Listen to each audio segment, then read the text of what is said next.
¿Por qué nace esa distribución? Juan lo sabe perfectamente. Porque empezó esa descomposición en la Asamblea Legislativa de querer robar de lo que llamamos dicho en el pasado. Entonces dijeron, ¿por qué los directivos tienen tanto? ¿Por qué los otros y nosotros los de la llanura? No, y empezaron los diputados del FMLN y de Arena a esa exigencia política de por qué eso sí y nosotros no. Porque ellos sí se reparten los viajes a todas partes del mundo, porque ellos tienen asesores, porque ellos tienen personal. Y está el caso de Héctor Romero, para dárselo más concretamente, que está preso por eso. Empezaron a exigir un monto para ellos, para empezar a dar plazas y quitarle el dinero a la gente. O sea, aquí no vamos a hablar como son las cosas y me he acostumbrado a decirlo de esa forma. Era, te vamos a dar 14,000 para que hagas tus contrataciones y allá le capaz el dinero que vos querés a la gente. Si usted ve a un político que tiene, gracias a la política, ¿verdad?, que solamente es político, que compra carros nuevos, motos, apartamentos, casas, fincas, haciendas, yo digo, ese político solamente tiene dos opciones, dos: o es mago o es ladrón.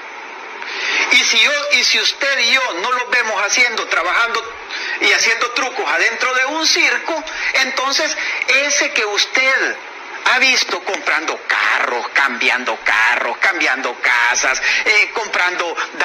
dándose una vida de lujos, entonces ese es ladrón. No, diputado, ¿por qué se aumentaron de 12,000 a 14,000 el presupuesto de cada diputado en lugar de reducirlo? Pero lo de que nos aumentamos de 12,000 a 14,000, ese es un bulo. Es una noticia falsa. Nunca se ha aumentado, nunca ha habido un presupuesto para diputado como tal. Hay un presupuesto para fracción.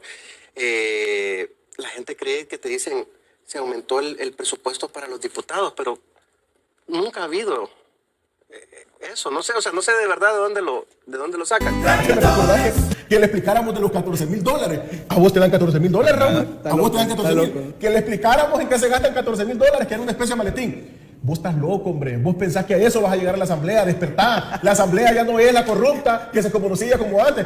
Que me explique, Caleb dijo en un TikTok que me etiquetaron, ¿en qué se gastan los 14,000? No, Marvin, si ya no hay 14,000 en ninguna asamblea legislativa. No, Marvin, si ya no hay 14,000 en ninguna asamblea legislativa. Y si no, preguntaron aquí a los compañeros, ¿a dónde están los 14,000? Cínicos, ratas. Hay muchos calificativos que les podemos dar. Y haciendo un poco de cuentas, ¿se imaginan que recibieran $10,000 por persona cada mes? En 5 años son $600,000 por cada funcionario. Digamos que son 20 funcionarios. Solo ahí hay $12 millones que se le perdieron a los salvadoreños. Ya con descuentos mi salario eran $500 líquido, con descuentos de ley. Al pasar los meses, estamos hablando aproximadamente en octubre, me dice que necesita aumentarme el salario, pero que el dinero que ella iba a agregar al salario era para hacer obras, para ayudar a la gente, que le ayudara con eso. Entonces puso un salario de $1,100, pero lo que yo recibía líquido eran siempre $500. Me depositaban a mi cuenta. Yo iba al banco y ella decía, ya pagaron, ya pagaron. Eso era, vaya, retira y tráigame mi dinero. En las redes sociales un tema de unas asignaciones presupuestarias en la Asamblea Legislativa, de que se le habían asignado $14,000 por diputado. En la legislatura anterior habían 84 diputados, todos tenían una asignación presupuestaria de $14,500. Todos los 84 diputados. Porque si eran 14.500 en la legislatura anterior y se ha bajado finalmente en este 11.000. La anterior es una y esta es una nueva legislatura. Además de eso, esta es una nueva legislatura. Lo anterior, lo pasado, pasó. La legislatura pasada pasó. Y esta es una nueva legislatura. Quiero conversar con usted sobre un tema que sin duda ha generado debate y me refiero al tema del presupuesto asignado, esta asignación presupuestaria de la que se está hablando. ¿Me puede ampliar al respecto, contarme al respecto? Con mucho gusto, la verdad es que es muy importante poder hablar de esto con el pueblo salvadoreño y poder aclarar todas aquellas dudas que se han generado, sobre todo en redes sociales. Todo inició realmente con unas declaraciones de una diputada de otra fracción que decía que la Junta Directiva le había asignado una cantidad de $20,000 para su sus contrataciones. Esto, de hecho, pues en su momento el mismo presidente Castro y el presidente Bukele en cadena nacional explicó que esto, primero que nada, la asignación nunca fue cierta. Le pregunté por qué había una diputada de la oposición que tenía $20,000 y prácticamente me explicaron que era básicamente les había echado gol. Creo que el tema presupuestario y específicamente de cada diputado, yo no puedo insertarme en cada uno de ellos. Yo le voy a responder en este caso en términos personales. Yo, por ejemplo, no utilizo el presupuesto total que se ha mencionado. En mi caso, yo solo utilizo un presupuesto de $8,500. Es decir, nosotros como diputados, personalmente, yo, William Soriano, utilizo $8,500 del presupuesto. Transparencia es lo que pide la población a los diputados de la Asamblea Legislativa luego de la controversia generada por la asignación de presupuesto que recibe cada parlamentario desde el 2021. El portal de transparencia de la Asamblea Legislativa actualizó el índice de información reservada, cuya información era pública desde 2019, con lo que estaría contradiciendo lo establecido por la Ley de Información Pública.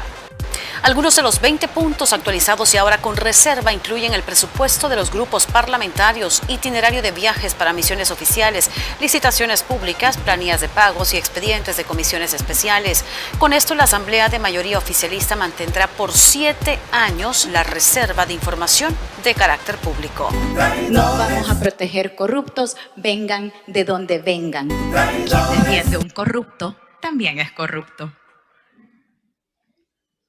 Le duela a quien le duela. Si usted está llorando por sus corruptos, usted también es corrupto o corrupta. Entonces, evalúe bien a quién defiende. Evalúe bien por quién mete la mano. Evalúe bien a quién le rinde pleitesía y a quién le va a besar el anillo. Evalúelo bien. Nosotros vamos a cumplir lo que el pueblo salvadoreño nos ordene y nos ha ordenado. Punto.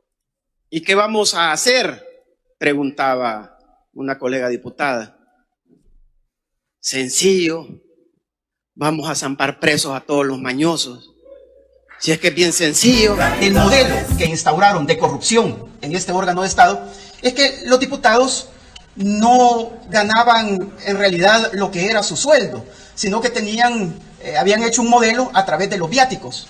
Entonces aquí hay alrededor de $3 millones. $3 millones solamente en viáticos. Y muchos de ellos no están justificados. No hay papeles que lo sustenten. Era solo el hecho de ver cómo sacaban un sueldo extra. Y la verdad es que eran sueldos extras bastante jugosos los que sacaban a través de esta artimaña que también se habían inventado. Nosotros pedimos auditorías, no nos están dando información, pero tú sabes que quienes no dan la información son los mismos diputados a la hora de que tú los quieres fiscalizar. ¡Cállese, señora! Además de seguir fortaleciendo las instituciones, al final tú sabes que existen plazas fantasmas en la Asamblea Legislativa y de verdad yo voy a ser una de las primeras que voy a promover para que la ciudadanía sepa en qué condiciones nos están dejando la Asamblea Legislativa, para que sepan cómo vamos a iniciar esa transformación. Pero yo soy segurísima que hay muchísimas plazas fantasmas. Como dice la oración del corrupto, Señor, no te pido que me des, ponme donde hay y de lo demás yo me encargo. Esto no puede seguir siendo así. Pero hay que hacer claro, la codicia no es un defecto exclusivo de los empresarios. Es una característica general negativa del ser humano. En el caso de los políticos, al 100% honesto, que hay que cuidar ya que son pocos. Del ambicioso que rasca algo y del codicioso que se quiere quedar con todo. Este es el más peligroso. No debe estar empecinada en mantener funcionarios incompetentes, problemáticos y con fuertes señalamientos de corrupción. Como el pragmatismo aconseja, no hay que ser terco ni necio. Puedes sostener algo caliente si lo puedes aguantar y no te daña y te conviene, pero si empieza a quemarte, bótalo. Traidores que andan de rodillas por dinero, vende patria, viles traicioneros, lacayos ratreros del gran...